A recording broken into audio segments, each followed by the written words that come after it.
Hi friends, இன்னைக்கு நம்ம சேனலில் பொன்னாங்கண்ணி கீரை கூட்டும் சிம்பிளாக ஒரு பீன்ஸ் பொரியல் தான் பண்ணியிருக்கோம். ரெண்டுமே டேஸ்ட் செம்மையாக இருக்கும்.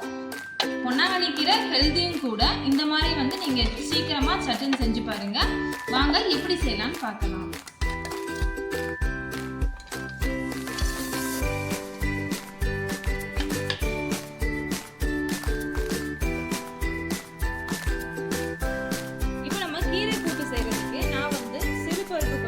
லைட்டாக துவரம் பருப்பு கொஞ்சம் சேர்த்து அதை நான் நல்லா ரெண்டையும் சேர்த்து வாஷ் பண்ணி எடுத்து வச்சுக்கிட்டேன். ஒரு 10 நிமிஷம் ஊற வச்சு வாஷ் பண்ணி எடுத்துக்கோங்க. அதுக்கப்புறம் வாஷ் பண்ணி கீரை எடுத்து வச்சிருக்கிறேன், அதுவும் இருக்கட்டும். இப்போ நம்ம குக்கரில் பயிர் எடுத்துக்கிட்டாச்சு. இது கூட நம்ம வாஷ் பண்ண பொன்னாங்கண்ணி கீரைகளை சேர்த்துக்கிறோம்.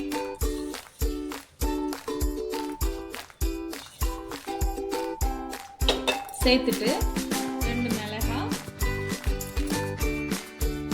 2 தக்காளி சேர்த்துக்கிறேன். முழுசா சேர்த்தாலும் சேர்த்துக்கலாம், இல்லைன்னா கட் பண்ணி சேர்த்துக்கலாம். நான் முழுசா சேர்க்கிறேன். கூடவே ஒரு கைப்பிடி அளவு வெங்காயத்தை கட் பண்ணி வச்சிருக்கேன், இதை இப்போ சேர்த்துக்கலாம். சேர்த்துட்டு இதுக்கு தேவையான அளவு உப்பு சேர்த்துக்கலாம். இது கூட ஒரு 1/4 டீஸ்பூன் அளவு மஞ்சள் தூள் சேர்த்துக்கிறேன். தேவையான அளவு உப்பு, நான் கல்லுப்பு தான் சேர்த்துக்கிறேன். உங்கள்கிட்ட எந்த உப்பு இருக்கோ அதை சேர்த்துக்கிறேன். கூட ஒரு 1/2 டம்ளர் அளவு தண்ணி சேர்த்துக்கிறேன். கீரையில தண்ணி பிரிஞ்சு வரும், அதனால தண்ணி அதிகமா தேவைப்படாது. இப்போ நம்ம குக்கரை மூடி போட்டு விசில் வச்சு எடுத்துக்கலாம்.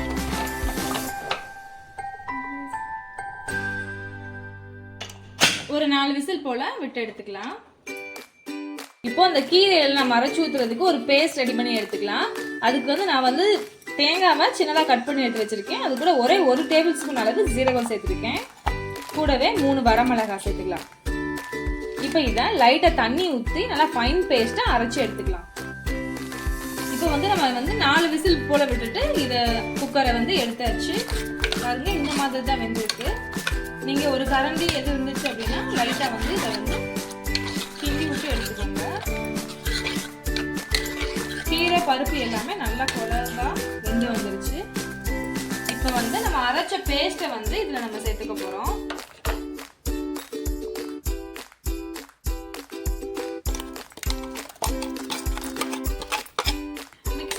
கொஞ்சமா தண்ணி ஊற்றி நம்ம அலசி ஊற்றிக்கலாம். கொஞ்சமா தண்ணி சேர்த்து அலசி ஊற்றிக்கிட்டேன். இப்போ இதை நல்லா மிக்ஸ் பண்ணிக்கோங்க.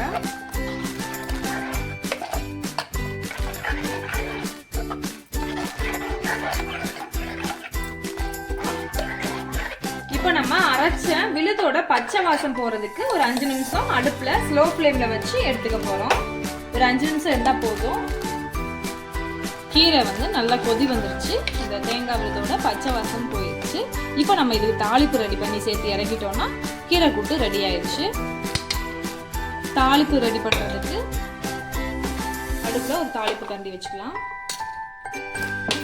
2 டேபிள் ஸ்பூன் அளவு எண்ணெய்,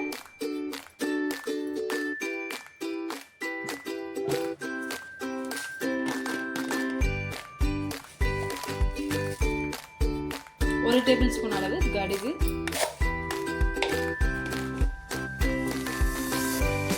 2 வரமிளகாய் கிள்ளி சேர்க்கலாம். கொஞ்சமா கருவேப்பிலை.